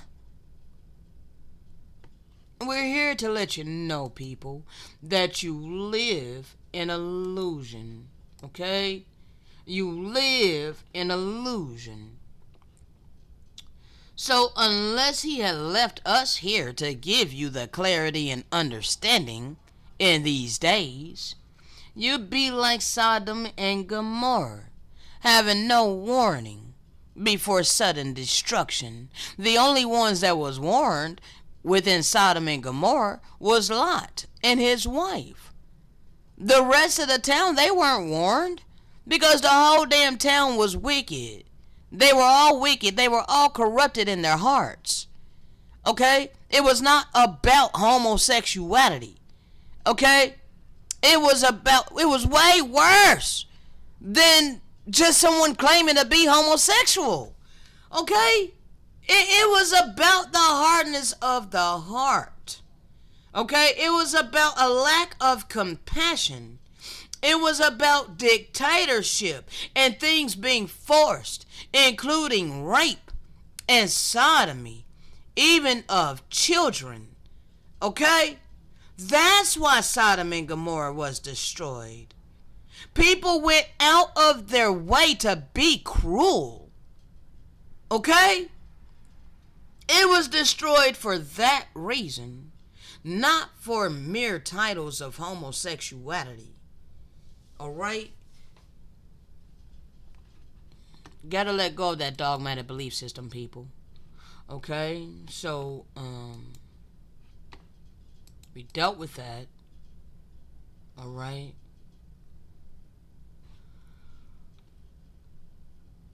Alright, done with that. Done with that.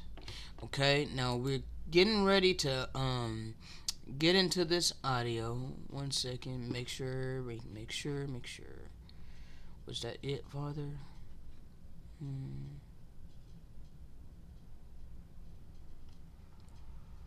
See, all this time you've been asking us, where's our God? Alright, Psalms 115:2. Wherefore should the heathen say, where is now their God? Our God is getting ready to speak for us. Okay? Our God is speaking for us, through us, and you keep ignoring us. Therefore, our God is going to speak, okay? See, you Christians are misled. You think you don't have to keep the eternal law of love, okay? You have turned away your ear from hearing His truth. Therefore, He is not hearing you in your churches. You are highly deceived, okay?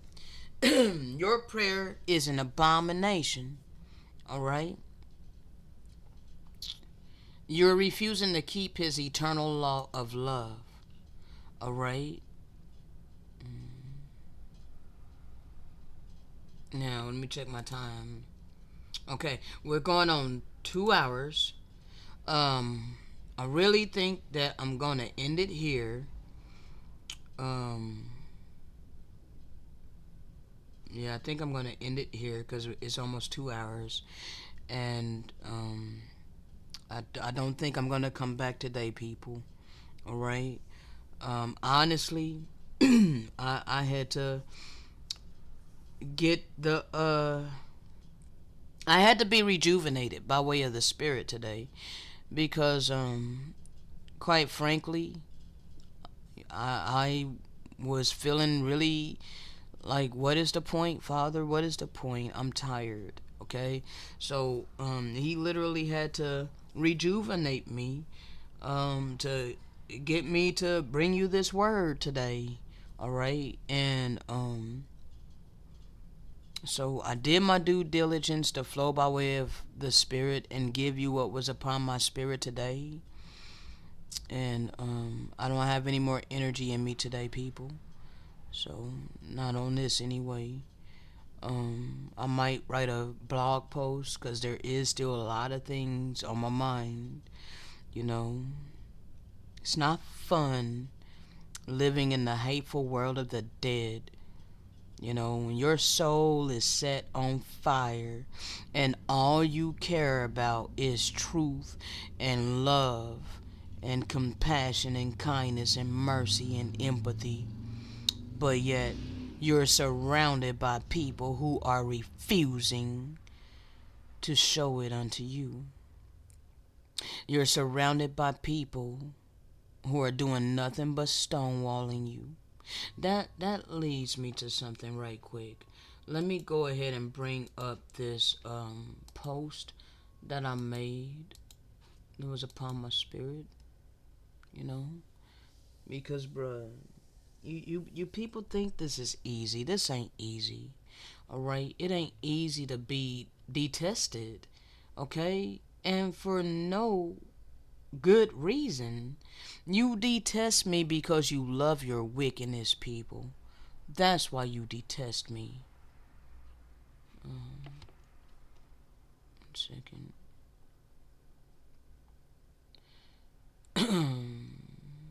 Here.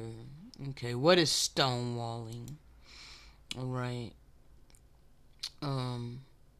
Dismissing your concerns or refusing to discuss an issue. Alright? I've lived a lifetime of this. My family did it to me my whole life. Alright? Dismissing my concerns or refusing to discuss an issue. Dismissing your ideas and perspectives like they are invalid, stupid, unreasonable, or boring. I've been treated this way my whole life, even by those who call themselves my friends, my associates, and everybody around me. I've been treated this way. Avoiding discussing or problem solving issues. Alright? My mom literally forces me to not talk about things that's upon my heart and my mind. You know, literally, you know, she outlaws it. I'm not allowed to discuss anything that's upon my heart and my mind. I'm just forced to bottle all of this up within me.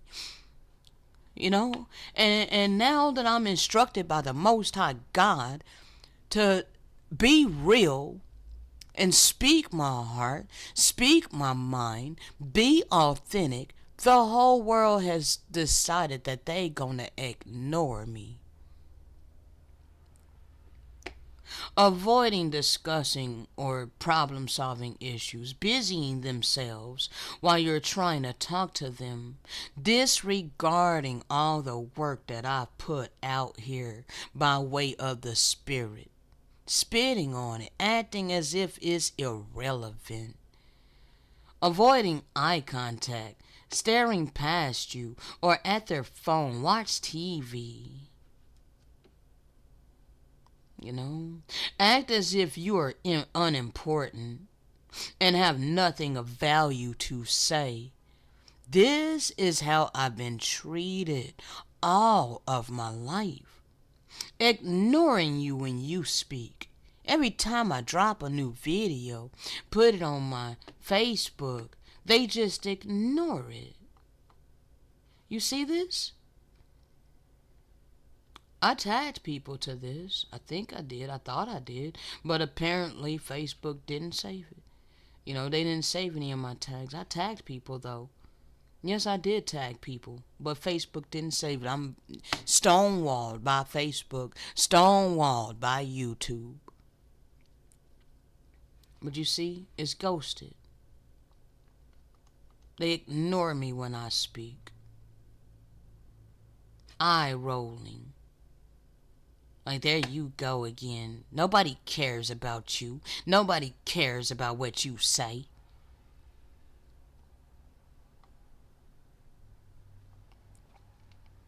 For nearly 48 years, I've been treated this way, and I'm tired of it. I cried last night. I cried this morning. Like, I'm tired, people. Okay? All I want is love. All I want is for people to care about my heart. Okay? I don't care about superficiality. I detest superficiality. I don't care about money, materialistic things. I detest this world. I am the opposite of this world.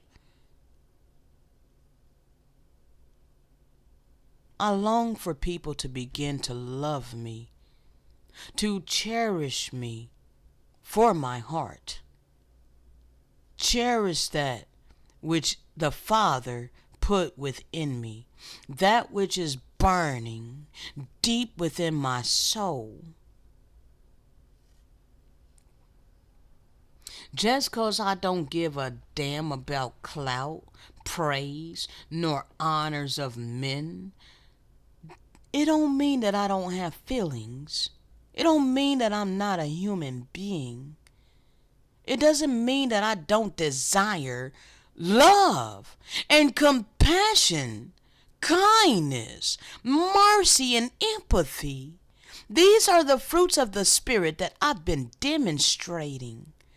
Yet the whole damn world has banded together to withhold all of that from me.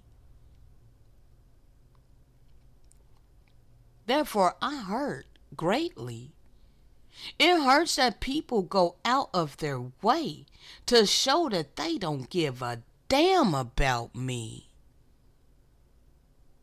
People go on about their lives as if only their life matters. They don't give a damn about me. That's a selfish reality. I don't live my life that way.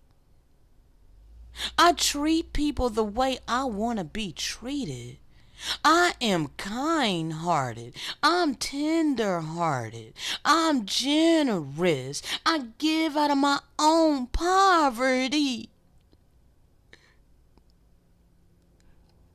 Yet every day I wake up to $1.61 in my checking account. Nobody gives a damn about me. I don't bow down and worship the God of money. That's not the God that I trust in. But because of that, the hearts of many have waxed cold against me. So they're all like root hog or die poor. There's many things that I'm lacking, many things that I want and need, but I have sacrificed my wants and needs to do the will of my Father upon this earth. But you don't want to have compassion on me. You don't want to have mercy upon me. You have mercy upon anybody but me, right?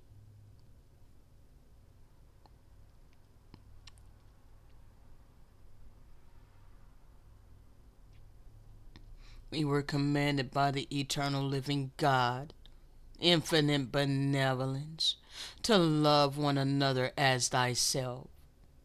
I've started living my life this way since coming into the knowledge of this eternal law. I've been treating others the way I want to be treated at least since 2021. I've been extremely mindful of how I deal with people in my day-to-day life. Even how I speak to people over the phone. I make damn sure I don't cause harm to anyone, be it physical, emotional, or spiritual. That's 3 years I've been sowing nothing but righteous fruits of the Spirit. Since April 16th of 2022, my entire life has been dedicated to doing the will of my Maker. And much of what I've received is hate, predominantly from those who claim they love my Father. It's absolutely insane how people literally detest divine love. I've never done anything to any of these people other than speak the eternal living word by way of the Spirit. Yet all this time, they've all banded together to stonewall me and my spiritual mission.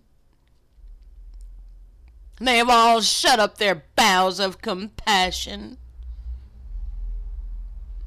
resurrected for the 4th time, and they all still ignoring the abundance of what the Father has given unto me to freely give unto the world. We could have been healed the world, but you people love the illusion. You love the hateful world of the dead souls.